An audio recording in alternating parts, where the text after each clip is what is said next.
நேயர்களுக்கு அன்பு வணக்கம். மீண்டும் உங்களை சந்திப்பதில் மிகுந்த மகிழ்ச்சி. இன்றைக்கு நம்மிடையே பேராசிரியர் ஹாஜாக்கனி அவர்கள் இணைந்திருக்கிறார். வாருங்கள் நேயர்களே, சார்ட்ட பேசலாம். வணக்கம் சார். இனிய சார், இந்த முருகன் மாநாடு குறித்து உங்களுடைய தலைவர் ஒரு அறிக்கை காலையில வெளியிட்டிருக்காங்க. இந்த முருகன் மாநாடு குறித்து உங்களுக்கு ஒரு மாறுபட்ட கருத்து இருக்கா சார்? மிக கத்தி மேல் நடக்கக்கூடிய கேள்வியை நீங்கள் வைக்கிறீர்கள். முருகன் மாநாடு நடத்துவதில் எங்களுக்கு உடன்பாடு இல்லை அப்படின்னு சொன்னோம்னா, பார்த்தீர்களா இஸ்லாமியர்களுக்கு எவ்வளவு பொறாமை? நோன்பு கஞ்சி குடிக்கலாம், முருகன் மாநாடு நடத்தக்கூடாதா? எவ்வளவு வன்மம் பார்த்தீர்களா அப்படின்னு பரப்புரை செய்ய ஒரு குழு தயாராக இருக்குது. அதனால் இதை ரொம்ப கவனமாக அணுகணும். ஒரு அரசின் கடமை எது, பணி எது என்பதை இந்திய அரசமைப்பு சட்டம் சொல்கிறது. அதன்படி நடப்பதற்காகத்தான் எல்லாரும் பிரமாணம் எடுத்து பொறுப்பெடுக்கிறார்கள். அதில் அது இருந்தால் செய்வது வேற. இப்போ பேராசிரியர் ஜவாஹர்லால் அவர்கள் எங்களுடைய தலைவர் வைத்த கோரிக்கையை பற்றி கேட்கிறீர்கள். அந்த கோரிக்கையை போன வருஷம் வைத்தாரா, போன மாதம் வச்சாரா? இல்லை, இந்த மாநாட்டுக்கு பிறகு வைத்திருக்கிறார். அப்போது நம்ம இந்த செக்யூலரிசம், மதச்சார்பின்மை என்பதற்கு மேலை நாட்டு புரிதலும் இந்திய நாட்டு புரிதலும் என்னவென்று புரிந்து கொள்ள வேண்டும்.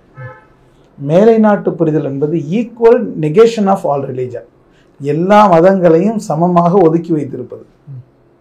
இதுதான் செக்யூலரிசம் வெளிநாட்டில்.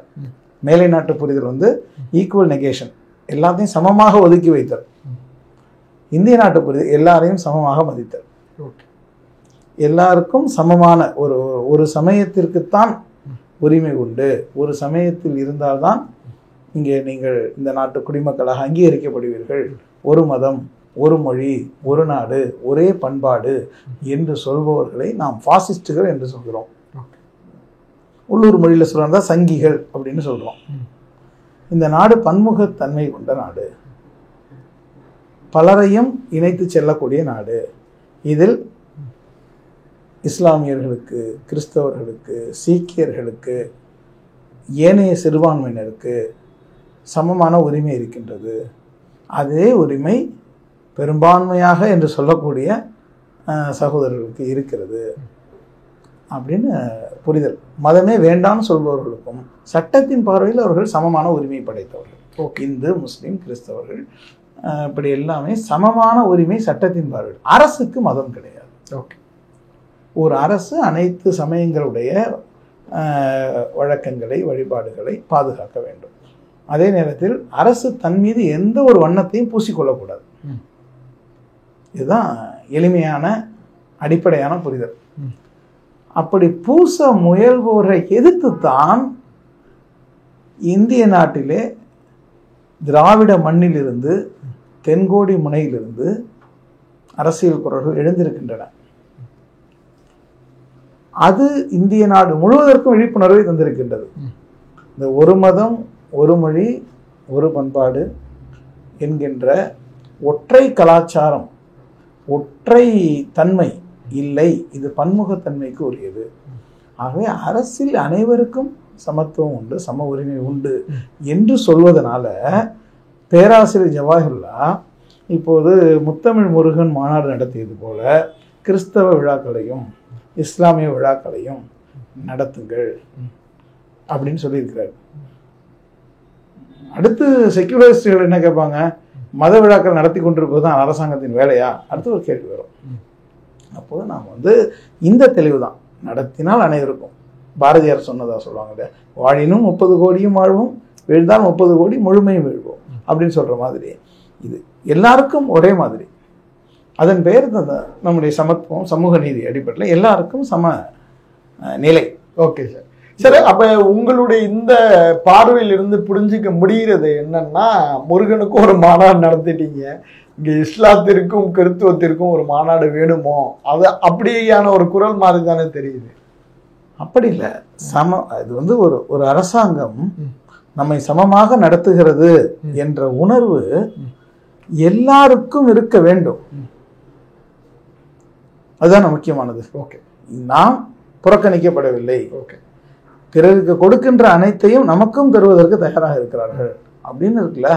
அதனால அந்த கேள்வியில எந்த தவறும் இல்லை. பேராசிரியர் ஜவாஹிர்லால் முன்வைத்த கேள்வி, இந்த மாநாடு நடத்தி இருப்பதனால உடனே இஸ்லாமியர்களுக்கு ஒரு மாநாடு நடத்தலையா, கிறிஸ்தவ விழாக்கள் நடத்தலையான்னு கேட்டா நடத்தும். இதுக்கு முன்னால அமைச்சர்களோ அல்லது சட்டமன்ற உறுப்பினர்களோ இஸ்லாமிய கிறிஸ்தவ நிகழ்ச்சிகளில் கலந்துருக்காங்களான்னா கலந்து கொண்டிருக்கிறார்கள். ஆனால் அவற்றை ஒரு அமைப்பு நடத்தியிருக்கோம். அமைச்சர்களாக சட்டமன்ற அவங்களுடைய பார்வையில் இருந்து பார்க்கிறப்ப அவங்க என்ன சொல்றாங்க, நாங்க முருகரை ஒரு தமிழ் பண்பாட்டு அடையாளமா பார்க்கிறோம். முருகன் ஒரு நிலத்தினுடைய தலைவன், அவனை நாங்க கொண்டாடுறோம் அப்படி இல்லை சார் சொல்றாங்க. நாம் தமிழரா இல்ல திமுகவில் இருந்து இருக்கிற இது மாதிரி சொன்னது நீங்க திடீர்னு அவர்களே சொன்ன உடனே நாம் தமிழர் இல்ல திமுகவுடைய சில பேரை சொல்றாங்க தமிழ் பண்பாட்டை அடையாளப்படுத்துகிற ஒரு முயற்சியாகவும் நாங்க இதை பண்றோம் அப்படின்னு. திராவிட முன்னேற்ற கழகத்தின் தலைவர் அப்படி சொல்றாரா? சொன்னாரா? இல்ல. அப்ப அதை விட்டுருங்க. திராவிட முன்னேற்ற கழகத்தின் அதிகாரப்பூர்வமான ஏடுகள் முரசொலியில் அப்படி இருந்திருக்கா? நாங்கள் முருகனை நீங்க முருகியல் என்பதிலே ஒரு பெரிய கல்வி இருக்குது. இன்றைக்கு பாரதிய ஜனதா கட்சியினுடைய அறுபெரும் தலைவர்கள்ல, அறுபடை வீடு மாதிரி அறுபெரும் தலைவர்கள்ல ஒருவராக இப்போது நியமிக்கப்பட்டிருக்கிற திரு ஹெச் ராஜா அவர்கள் என்ன சொல்றாரு, இந்து விரோத கட்சி முருகன் மாநாடு என்ற பெயர்ல அவர்கள் இந்து விரோத மாநாட்டை நடத்தி இருக்கிறார்கள் என்று சொல்றாரு இல்லையா? அப்போ அவர்கள் நடத்தியது இந்து விரோத மாநாடா? அப்ப உங்க பார்வையில இருந்து ஹிந்து ஆதரவு மாநாடா? அப்படி சொல்ல, இது ஒரு மாநாட்டை நடத்தி இருக்கிறாங்க. அதை அரசாங்கத்தின் ஒரு துறை நடத்தி இருக்கும் பொழுது அது போல எல்லாரும் நடத்துங்கன்னு சொல்றாங்க. ஓகே, இதுல இவர் சொல்ற கான்டெக்ஸ்ட் என்ன? இதுல என்ன புரிஞ்சுக்கணும் தெரியுமா? நாம் எங்கே தோற்கிறோம் என்ற பாஜகவிடம் தேர்தலில் தோற்பது தோல்வி அல்ல, அந்த பாணியை பின்பற்ற முயலும் பொழுது தோல்வி தொடங்கிடும். இப்போது இந்த சாஃப்ட் இந்துத்துவா அப்படிங்கிற ஒரு கருத்தியலுக்கு காங்கிரஸ் கட்சி ஆளானது.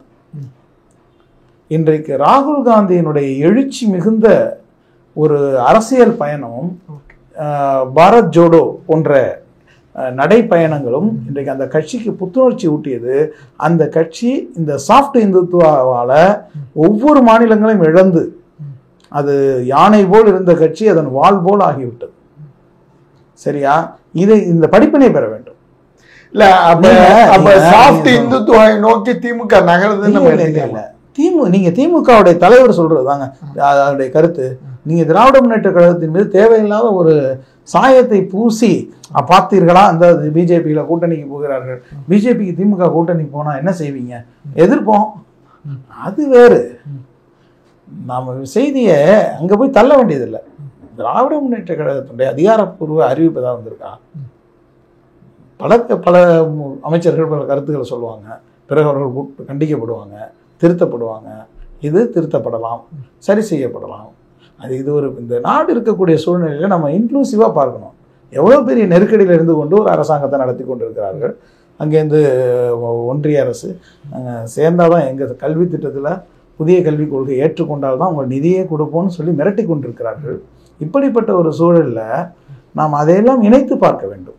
ஒரு மாநில அரசாங்கத்தை நடத்தி கொண்டிருப்பவர்கள் இந்த தெளிவோடு அவர்கள் போய்கொண்டிருக்க போது ஒரு போராட்ட காலத்தில் இருக்கும்போது இதை கண்டிப்பாக இந்த குரல் கேட்கும். இந்த தலைவர் வச்சிருக்கிற கோரிக்கை போய் கேட்கும். இல்ல இல்ல சார், கண்டிப்பா சார். இப்ப ஒரு பக்கத்து விசிக எதிர்ப்பு தெரிவிக்கிறாங்க, கம்யூனிஸ்டுகள் எதிர்ப்பு வருது, திகாவும் எதிர்க்கிறாங்க. இப்ப நீங்களும் ஒரு இந்திய கூட்டணிக்குள்ளே ஒரு குழப்பம் ஏற்பட்டு. ஒரு குழப்பமும் இல்லையே, ஜனநாயகம் அதானே. என் கருத்தை தான் எல்லாரும் பேசணும்னு சொல்றது பேர் பாசிசம். இது ஜனநாயகம், அருமையான ஜனநாயகம். இந்தியா கலக குரல்கள் வெடிக்க ஆரம்பிச்சு. இது கலக குரலே இல்லையா? இது எப்படி கலக குரலாகும்? ஒருவருடைய கருத்து, அது அந்த கருத்தை எடுத்து சொல்றோம். திராவிட முன்னேற்ற கழகத்திலே பல பேர் சொல்லுவாங்க, இதை விவாதிப்பார்கள். நீங்க ஆராசா அவர்கள் இது தொடர்பாக என்ன கருத்து சொல்றாரு கேட்பாங்கல்ல. அப்போது அவர்களுக்கு ஒரு புரிதல் இருக்கிறது. தந்தை பெரியார் வலியுறுத்திய சமூக நீதி, அறிஞர் அண்ணா அதை ஒன்றே குலம் ஒருவனே தேவன் அப்படிங்கிற அடிப்படையில் ஆத்திகர்களையும் அரவணைத்து கொண்டு தான் இந்த பாதையை செலுத்தி அவர்கள் அரசியல் அதிகாரத்திற்கு அனைவருக்கும் சமமான நிலையை கொடுத்திருக்கிறார்கள். நாம் ரொம்ப அவசரமா நமக்கு அப்படி ஒன்றும் நிர்பந்தம் கிடையாது.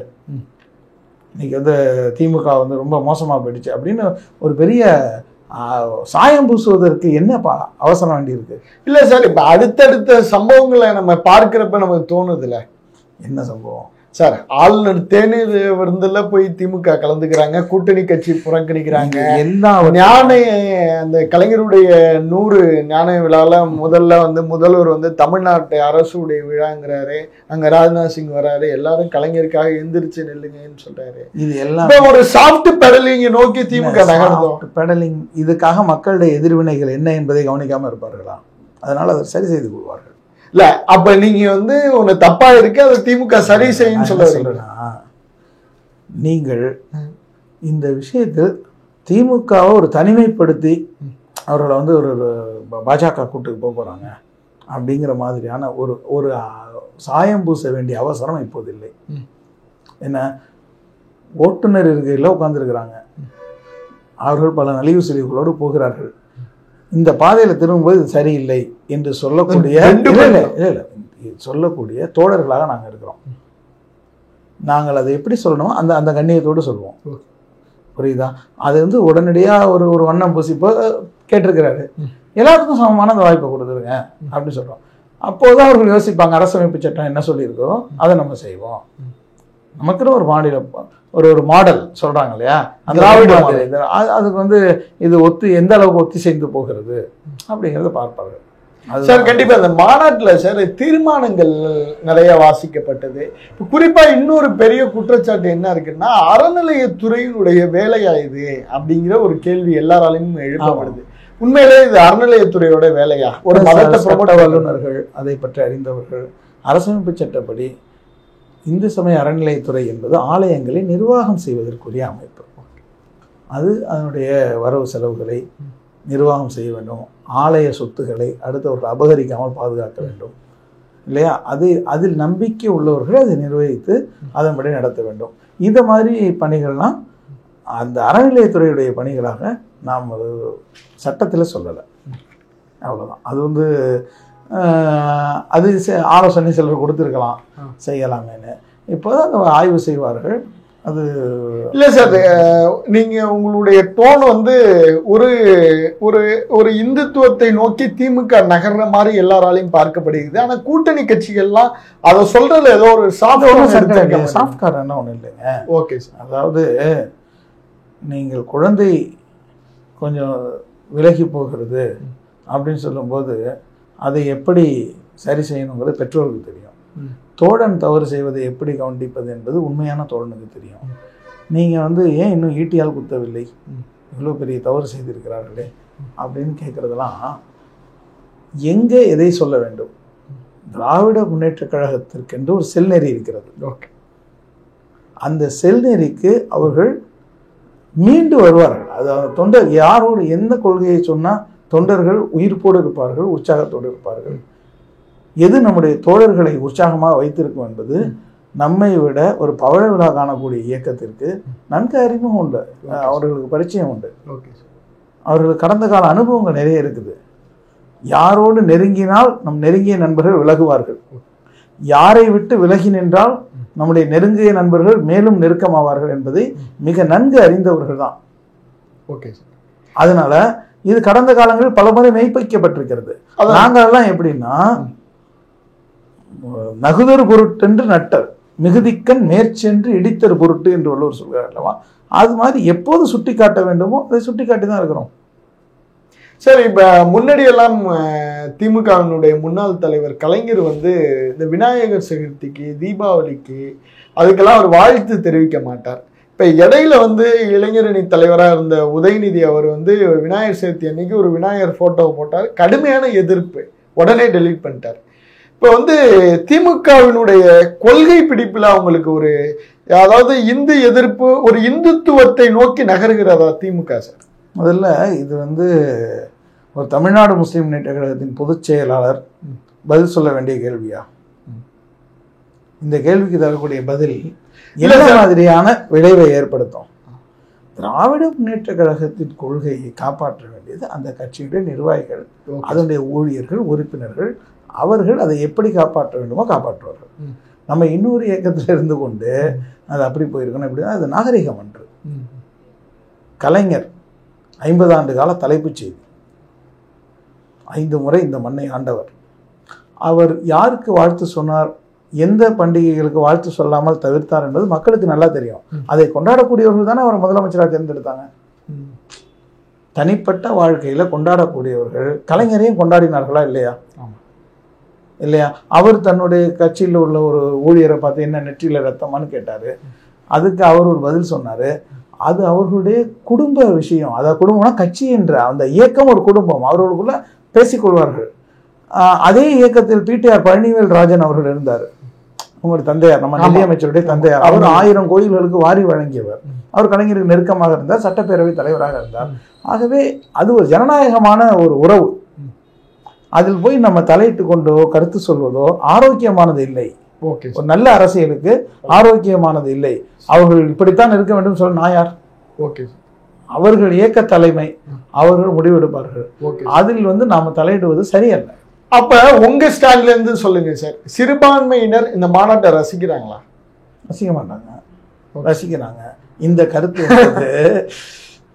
நான் இப்போ முதலாக நான் பரிசுன்னு வாங்கினது திருமுருக கிருபானந்த வாரியார் கையில தான். அவர் ஒரு கோவிலுக்கு உரையாற்ற வந்திருந்தார் திருவாரூருக்கு. அவர் எப்போதும் கேள்வி கேட்பார் சிறுவர்கள்ட்ட. நான் பதில் சொன்னேன். மேலே மேடைக்கு கூப்பிட்டு என் பேரையும் சொல்லி முஸ்லீம் சிறுவன் அப்படின்னு அங்கீகரித்து தட்டி கொடுத்து நான் தொழுகைக்கு பிறகுதான் அங்கே அந்த கூட்டம் கேட்க போனேன். இது ஒரு சமய நல்லிணக்கமன். ஒரு மேடையில் ஏற்றி திருமுருக கிருபானந்த வாரியார் பரிசு கொடுத்த உடனே எல்லாருமே நம்மளை பாராட்டினாங்க. நம்ம இன்று உங்களுக்கு ஒரு நேர்காணல் கொடுக்குற அளவுக்கு வந்திருக்கிறோம். பண்டிகைகள் எல்லாருக்கும் பொதுவாக தான் இருக்குது. பேரு தான் இந்து பண்டிகை, முஸ்லீம் பண்டிகை, கிறிஸ்தவ பண்டிகைன்னு இருக்க தவிர எல்லாரும் சேர்ந்து தான் அதில் பங்கேற்பார்கள். ஒருவர் ஆற தழுவிக் கொள்வார்கள், அன்போடு இணைந்து கொள்வார்கள். இதில் போய் நீங்கள் ரசிக்கிறீங்கன்னா மதுரையில் திருவிழா, சித்திரை திருவிழா நடக்கும். இஸ்லாமியர்கள் ஒதுங்கி நிற்கிறாங்களா? அவர் அந்த வந்திருக்கின்ற இல்லை, ஒரு நிமிஷம் நான் சொல்லி முடிக்கிறேன். அதே மாதிரி தமிழ்நாடு முஸ்லீம் முன்னேற்ற கழகம் ஒரு பிரம்மாண்டமான பேரணியை 2004ஆம் ஆண்டு தஞ்சையில் நடத்துனுச்சு. அந்த பேரணி மிக நீண்ட தூரம் நடந்தது. திலகர் திரளை நோக்கி ஒரு பெரிய பேரணி நடத்தணும். அப்படி பேரணி போன பாதை எங்கும் இருந்த கோவில்களில் தண்ணீரை வைத்து வருகின்ற இஸ்லாமிய தாய்மார்களுக்கும் குழந்தைகளுக்கும் ஆடவர்களுக்கும் இந்து சகோதரர்கள் கொடுத்தார்கள். அதுபோல தைப்பூசத்துக்கு போகக்கூடிய பக்தர்களுக்கு முஸ்லீம் சகோதரர்கள், குறிப்பாக நம்ம இயக்கத்தினரும் கூட அவர்களுக்கு தேவையானதை மனிதநேயங்கிற அடிப்படையில் செய்கிறாங்க. இதில் நான் தொடக்கத்தில் தான் சொன்னேன், முருகன் பக்தர்கள் நடத்துகிற ஒரு விழாக்களை சகிக்க முடியாமல் கருத்து சொல்கிறான்னு சாயம் பூச பலர் தயாராக இருக்கிறார்கள். நீங்கள் கேட்குற கேள்வி என்ன நோக்கத்தில் கேட்குறீங்கன்னு எனக்கு தெரியாது. ஆனால் அந்த கேள்வியின் பதில் என்பது இவர்கள் மத வெறுப்போடு, காழ்ப்புணர்வோடு, வன்மத்தோடு இருக்கிறார்கள் அப்படிங்கிற பார்வையை தருவதற்கு நம்முடைய பதில்கள் உதவிவிடக்கூடாது. இங்கு எல்லாரும் அன்போடு, அரவணைப்போடு, சமய நல்லிணக்கத்தோடு இருக்கிறோம். திருவிழாக்களும் மார்க்க பரப்புரைகளும் கிறிஸ்தவ விழாக்களும் நடத்துவதற்கு அந்தந்த சமயம் சமூகம் சார்ந்தவர்கள் நடத்தி கொண்டிருக்கிறார்கள். மக்கள் பிரதிநிதிகள் அதில் பங்கேற்கிறார்கள். நீங்கள் ஒன்று கவனிக்கணும், கோவில் திருவிழாக்களுக்கு அமைச்சர்கள் போய் வாழ்த்து சொன்னாலோ வேறு நிகழ்ச்சிகளுக்கு போனாலோ யாரும் இங்கே கிறிஸ்தவர்கள் தவறாக நினைக்க மாட்டாங்க, முஸ்லீம்களும் தவறாக நினைக்க மாட்டாங்க. இந்து முன்னணி விழாவுக்கு போனால் நினைப்பாங்க. ரெண்டு பேருமே ஒரே மாதிரின்னு சொல்ல மக்கள் நினைக்கல. புரியுதா? மக்களுக்கு இந்துத்துவம் வேற, இந்து வேறன்னு தெளிவு இருக்குது. Okay sir. வெறுப்பு பரப்புரையை முன்வைப்பவர்கள், விரோதத்தை வளர்ப்பவர்கள், பகைவர்களாக பிற சமயத்தினரை முன்னிறுத்துபவர்கள். Okay sir. இப்படிப்பட்டவர்களிடமிருந்து தமிழர்கள் எப்போதும் விலகியே இருப்பார்கள். Okay sir. சரி, இப்ப இந்த முருகன் மாநாடு சிறுபான்மையிட்ட ஒரு அச்சத்தை விதைச்சிருக்குன்னு சொல்றாங்க. இல்லை, இது மாதிரிலாம் கேட்பது சரி என்ன அச்சங்க? இல்ல கூட்டணி கட்சிகள் நிறைய எதிர்ப்பு தெரிவிக்கிறாங்க. திராவிடர் கழகம் வந்து திமுக பாதை மாறி போகுதுன்னு சொல்றாங்க, விசிகாவும் பாதை மாறி போகுதுன்னு சொல்றாங்க. இப்ப சிறுபான்மைகள் பார்வையில் இருந்து அந்த மாநாட்டை பார்க்கணும்ல சார்? நம்ம ஒரு அரசு எதை செய்ய வேண்டும், எதை செய்யக்கூடாது என்பதை அவர்கள் பரிசீலனை செய்வார்கள். ஓகே, சரியா? அனைவரையும் சமமாக நடத்த வேண்டியதுதான். அதுதான் ஒரு நலம்புரி அரசனுடைய கொள்கை திட்டம். அவ்வளவுதான். இதுல வந்து சிறுபான்மையினர் அச்சப்படுகிறார்கள், அதே மாதிரி என்ன அச்சப்படுறதுக்கு என்ன நடக்குது? அச்சப்படுவதில்லை. இது ஆரோக்கியமானதா இல்லையா என்று அவர்களே முடிவெடுக்க முடியும். இது சரியானதா இல்லையா என்பதை எப்போதுமே ஒரு ஆடு கோழி பலியிட தடை சட்டம், மதமாற்ற தடை சட்டம் எல்லாமே அம்மையார் ஜெயலலிதா தன் ஆட்சி காலத்தில் கொண்டு வந்தார். ஒரே அறிவிப்பில் எல்லாத்தையும், ஒரே சட்டம் எல்லாத்தையும் திரும்ப பெற்றுக்கொண்டார்.